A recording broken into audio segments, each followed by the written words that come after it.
So here's a blood pressure monitoring smartwatch, right? Yep. Right here with Omron. Hi, so who are you? So Jeff Ray, Executive Director of Product Strategy at Omron. And what is this device? So this is our HeartGuide device, and what this does is it's essentially a wearable blood pressure monitor. It's the only FDA-cleared home blood pressure monitor that's wearable. Essentially, we've taken a normal blood pressure monitor, shrunk it down into something that's wearable.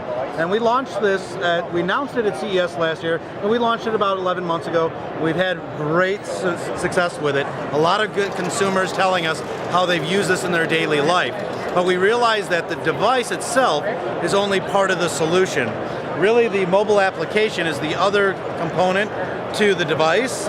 So how does it do the blood pressuring? It actually expands in there? Yep, so inside here, there's actually a cuff that inflates. So it's just like what you would do at a doctor's office when you go in there and they put it on your upper arm. This actually pumps a air bladder up that's inside the cuff. And it takes the blood pressure just the same way that a normal blood pressure monitor would take it. And to take it on the wrist is just as good as taking on the arm? It is. So anytime anything goes through the FDA, they don't just make a distinction between an upper arm monitor or a wrist monitor. However, that being said, if you are going to use a wrist monitor, you must be at heart level. So put it on. When you press the start button, it's telling me to be at heart level. And so I'm going to place it at my heart. And that's when it's going to start to inflate. You do that many times in a day, right? Yes, I do. Because you're demonstrating. Yes. But there's nothing unhealthy about doing it many times, right? As a matter of fact, the more you do it during the day, the more we can actually understand and help you understand your blood pressure. So how long does it take? It takes about 30 seconds. It might air out because I moved it because I thought it stopped. Yeah. So this year we also FDA means accurate. Yeah, so the FDA just reviews the clinical data that we have. We do clinical studies, and we actually publish them, and they're peer reviewed by doctors, just to make sure that the clinical studies are performed correctly. And because I'm talking, this is going to be a really high number. All right. Well, my systolic's okay. My diastolic was a little high. So normally you should just be a little bit quiet for 30 seconds. Yeah, anytime you take your blood pressure, just because we made it wearable doesn't mean you don't follow the American Heart Association guidelines for taking blood pressure. You still want to be resting, sitting down, do not eat, smoke, drink for 30 minutes. So you still want to follow all those same guidelines. We're just making it more portable so you can take it anytime, anywhere. And not, for example, not speak too much while... What's that? Not speak too much while taking it. Yeah, you should never talk too much while, which is a problem for me. No problem. But then right there, you said 11 months ago, but I did the first video with you 4 years ago. So well, that's when we started developing it. So what you're starting to see is that a lot of the wearable technology in health is now coming to the marketplace. We actually were ones that kind of started it. We started developing this 4 years ago, and that's when we introduced it. But then we had to go and do all those clinical studies that I told you about. And that takes a long time to do those clinical studies. And then it has to go through the FDA, which takes a long time. And then finally we were able to launch it, so last year, so that would have been the 3-year mark. And then now we've come up with a larger version. So pretty much millions of potential customers, no? Yeah, and really it's not about just getting somebody to use and buy our product. We're not in this to sell product, we're in this to help reduce and eliminate heart attacks and stroke. So that's why we actually have these devices. It's also why we have this new device too, it's part of it too. It's actually a connected pill cap.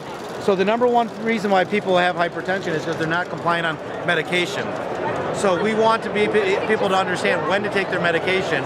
So when you use this and this together, along with the mobile application, so now you can actually see the days in which I took my medication and days where I skipped it.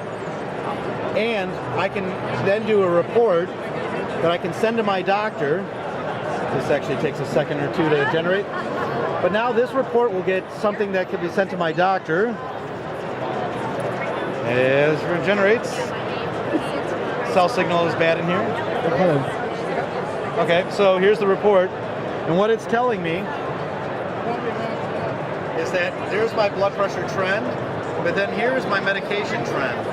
So now my doctor can look at this and say, is my blood pressure high because the medication is not working, or is it because I'm not taking it because of side effects or cost?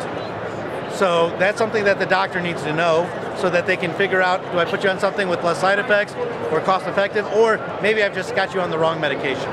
It's a really big deal. It is a really big deal. So because otherwise the doctor's just guessing a lot. it takes a doctor sometimes over a year, and sometimes never, to find the right combination of medication for you to be controlled. With this now, between this and this, the doctor knows if I put you on a medication, is it actually having the results that I want it to have? So you just need this and this. Yep. And you don't need this anymore. It's a different, bigger thing. That one's actually a little bit different because it's got an EKG built into it. Can you hold? Can you, so what is this one? So this is the first blood pressure monitor that actually has not only blood pressure, but EKG built into it. So I'm going to set it down just for a little bit because I got to do this. So when I'm taking my blood pressure, if I put my fingers on this, it's going to give you a EKG. So similar to what a doctor would look at if he were to do one in his office. A little different, but the same type of thing. It's not FDA, no? Yes, this is FDA cleared. Also. Yes. So this is part of a partnership with AliveCor. So you'll see there's the AliveCor name down here on the pads. They actually are doing the EKG part of it, where Omron is handling the blood pressure part of it. So it's to do with kind of like algorithms, figuring out the heart rate. Yep, so they're variability. analyzing the EKG signals and doing the interpretation, and Omron is doing the blood pressure. And the thing is there's about 6 million people that are diagnosed with AFib, but we know that number is likely much higher than that, but it's hard to diagnose. In the U.S. Just in the U.S. Just in the U.S. And we know that number is likely many, many times higher than that, but it's difficult to diagnose. So we know there's about 25 million people monitoring their blood pressure. So if we build the EKG into the blood pressure monitors, hopefully we can find those undiagnosed people with AFib. Nice. And what's the price? So on this one is $199. And this? So this one is $499. And a little pill? That one is part of when you buy a Heart Advisor or Heart Guide. That actually will be part of the premium package that comes with that. Shouldn't the insurance companies just give them for free to people or something? So the insurance company, a lot of times they are looking for evidence that it can reduce outcomes.